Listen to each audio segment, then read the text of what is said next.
जब बात सच्चाई की आती है, जब बात परमानेंट स्थायित्व की आती है, जब बात आती है निरंकारी मिशन की, तो निरंकारी मिशन के बारे में तो बहुत ज़्यादा लोग जानते हैं, लेकिन कुछ ऐसी सच्चाइयाँ भी होती हैं जिनके बारे में स्पष्ट रूप से जानकारी नहीं होती, जिनके बारे में व्यक्ति को जानना चाहिए। निरंकारी मिशन की कुछ ऐसी सच्चाइयाँ हैं जिनको हर व्यक्ति को जानना चाहिए। आखिर क्या है निरंकारी मिशन? इसका उदय क्यों हुआ? किस कारण उदय हुआ? और निरंकारी मिशन है क्या? आज हम पॉइंट दर पॉइंट बात करेंगे। निरंकारी मिशन एक संगठन, एक उद्देश्य, एक टारगेट, एक लक्ष्य। आओ संत महात्माओं, फिर कौन होते हैं ये निरंकारी? तो इससे जानने से पहले चलते हैं कुरुक्षेत्र के मैदान में। जब भगवान श्री कृष्ण अर्जुन को ये बताने का प्रयास कर रहे हैं कि अर्जुन, ये धर्म युद्ध है, इसे तुझे लड़ना ही पड़ेगा। और अर्जुन जो सोच संकोच कर रहे हैं कि मेरा ये भाई, ये भतीजा, ये मेरे रिश्तेदार, ये मेरे कुनबा, ये चचा, ये ताऊ, ये तो मेरे सब नातीदार हैं, फिर मैं युद्ध करूं क्यों? दूसरी तरफ ये है कि इनके पास इतनी सेना है और मेरे पास सेना नाम मात्र की है, तो मैं कैसे युद्ध जीत सकता हूं? ये भय की उस जो उपस्थिति मन के अंदर धुंध चल रहा है अर्जुन के। और परमपिता परमात्मा जो कि तीन काल सत्य हैं, मन की जानते हैं, प्राणों की जानते हैं, आपने जान लिया अर्जुन की स्थिति को। कहा, अर्जुन यही सोच रहे हो ना कि सेना बहुत ज़्यादा है, ये मेरे सगे संबंधी हैं, मैं युद्ध करूं तो क्यों करूं? तब कुरुक्षेत्र के मैदान में कहा, अर्जुन ये भय दूर हो जाएगा, 1 मिनट के अंदर तेरा भय दूर हो जाएगा। और अभी तुझे सच्चाई पता नहीं, अभी तो आप मुझे अपना केवल रिश्तेदार समझ रहे हो, केवल साले के रूप में मुझे देख रहे हो, लेकिन अभी आपने मेरा वास्तविक स्वरूप नहीं जाना। ठीक इसी प्रकार से अभी हम निरंकारी मिशन के असली उद्देश्य को, असली सच्चाई को जान ही नहीं पा रहे। जब भगवान श्री कृष्ण ने कहा समर्पण होना पड़ता है, अपने अहंकार को मिटाना पड़ता है, यदि आप मेरे वचन का पालन करो तो बताऊं।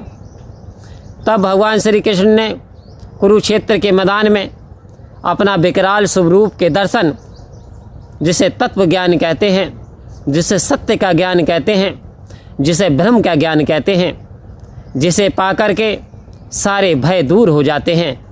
कह रहे भय गति भक्ति, जहाँ भय भाग जाए, जहाँ शंका का समाधान हो जाए, जहाँ शंका ही नहीं उपजे, जहाँ मन शांत हो जाए, ऐसा ब्रह्म ज्ञान अर्जुन को जब दे दिया, तब अर्जुन हाथ जोड़ करके कभी पीछे को मुड़ रहा, कभी आगे को मुड़ रहा, कभी दाएं को, कभी बाएं को, कभी ऊपर को, कभी नीचे को।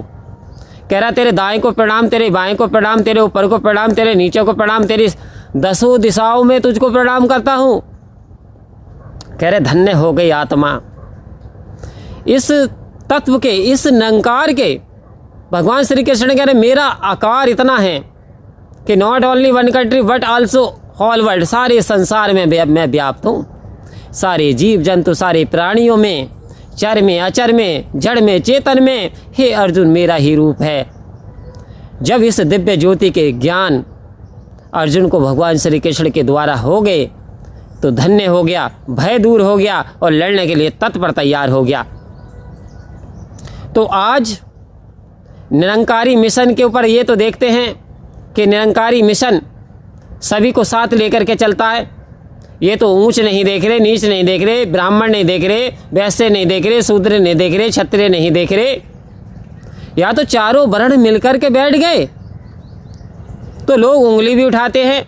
तो कहते कुछ तो लोग कहेंगे, लोगों का काम है कहना, छोड़ो बेकार की बातें, कहीं बीत न जाए रहना।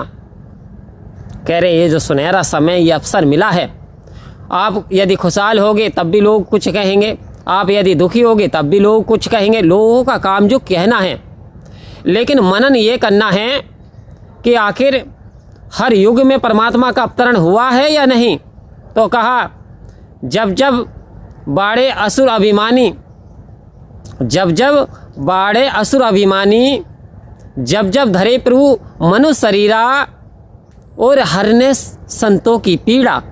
कह रहे तब तब जब तक असुरों की बाड़ी होती है, सज्जन सताए जाते हैं, अज्ञानता अपनी चरम सीमा पे होती है, तब तब स्वयं परमपिता परमात्मा मनुष्य का रूप धारण करके अवतरित होते हैं। तो आज जहाँ संसार अपने ताने बाने में लगा हुआ है, जहाँ इंसान अपने स्वार्थ की भावना में जीता चला जा रहा है, एक दूसरे को देखने की फुर्सत नहीं है, एक दूसरे का हालचाल जानने का टाइम नहीं है, सब कुछ ऐसा टाइम नहीं है, आज इंसान ऐसा कहता नज़र आ रहा।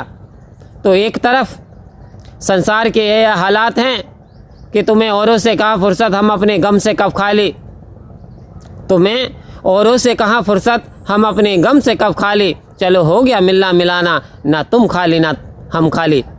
आज पड़ोसियों के ये हाल हैं। शहरों में लोग रहते, उन्हें यही नहीं पता हमारा पड़ोसी है कौन, क्योंकि फुर्सत ही नहीं है, इतना गम है, इतने गमगीन हुए पड़े हैं। आखिर असली दात को छोड़ करके गम तो उत्पन्न होगा ही, जहाँ उजाला ना होगा वहाँ अंधकार तो होगा ही। आओ संत महात्माओं, कह रहे कोई तन दुखी, कोई मन दुखी, कोई धन बिन रहा उदास, और थोड़े थोड़े सभी दुखी, सुखी राम का दास। कह रहे जीवन भर आनंद में जीवन बिताना है, आनंद मस्ती में जीना है, तो वास्तव में वो राम का दास ही जी सकता है। वो राम के दास के हिस्से में भी आती है खुशियाँ, क्योंकि ये इन फिजिकलिटी से, इन मटेरियलिज्म से ऊपर उठ जाते हैं, ये ऊंच नीच से ऊपर उठ जाते हैं, मान अपमान से ऊपर उठ जाते हैं, भेदभाव से ऊपर उठ जाते हैं। इनकी दृष्टि एक समान बन जाती है, इनकी दृष्टि समदृष्टि बन जाती है। आओ संत महात्माओं, कि साहिब मुझे ही देख लो हीरा बना दिया, साहिब मुझे ही देख लो हीरा बना दिया, मुझे कौन पूछता था, तेरी बंदगी से पहले एक भुजा सा दिया था, तेरी रोशनी से पहले। हे सद्गुरु सच्चे पातशाह, आज आपने ऐसी कृपा की, जहाँ उत्तराखंड की बात करें तो सूर्य अस्त पहाड़ी मस्त, ऐसे ऐसे गांव आपने सुधार दिए। निरंकारी मिशन सद्गुरु की कृपा से वहाँ पूरा का पूरा गांव पीता था और महिलाओं पर अत्याचार करते थे, लेकिन जब से ब्रह्म ज्ञान सद्गुरु की बख्शिश हुई, ब्रह्म ज्ञान की कृपा सद्गुरु ने दी, उनका जीवन निखर गया। बात करें संत समागम की, हरियाणा समालखा की, तो कई सौ शादी आपने सिंपल तरीके से करा दी। यानी शादियों के लिए ज़रूरी नहीं है इतना मटेरियल होना, ज़रूरी है एक दूसरे के प्रति आपकी भावनाएं होना। आपकी भावनाएं कैसी हैं, एक दूसरे के प्रति आपकी वफादारी है या नहीं है, क्योंकि शादी एक समझौते का नाम है। तो आओ संत महात्माओं, आज ये काम सतगुरु ने किया। आज निरंकारी मिशन आपस में भाई भाई को जोड़ रहा है, बैर भावना की, नफरत के जो बीज हैं इन्हें ख़त्म करने का प्रयास कर रहा है। लेकिन ये प्रयास एक के करने से नहीं होगा, सभी की ज़रूरत है। मिलजुल करके सतगुरु के वचनों को मानने की, अपनाने की आवश्यकता है और सतगुरु के पद चिन्हों पर चलने की ज़रूरत है। परम प्यार से बोलिए धन्यवाद जी।